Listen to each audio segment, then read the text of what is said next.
Assalamu alaikum. Hey guys, you are watching HR Studio, and in this video I'm gonna tell you how you can change your display font on your Windows machine. You can do this on Windows 7, Windows 8 and Windows 10. First of all, you need to find the font which you wanna use as your display font. I have downloaded this font named as Winkle. You can download the font whatever you want. I will give some websites in the description where you can download fonts from. After downloading the font, extract it. This is the installation file. Install it. After that, remember the font name written in there because we will need this later. After installing the font, download the text file I have given in the description. It contains some code. In the last line where new font name is written, replace it with the font name you wanna set as display font. I will write Winkle. After that, go to the file option, save as. Save it wherever you want. Just select the type as all files. Set file name as your font name. In my case, it's Winkle.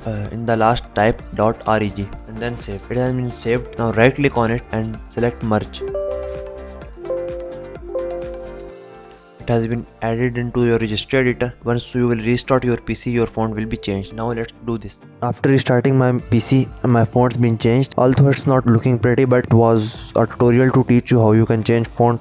You can choose whatever font you want. I will give some websites in the description where you can download different fonts. As you can see, the fonts been changed everywhere in the Windows section, like control panel, taskbar, but the fonts won't be changed everywhere, meaning in your browser in some other softwares. So thanks for watching the video. Make sure you hit the like button below. Don't forget to subscribe this channel, and I will see you in the next video.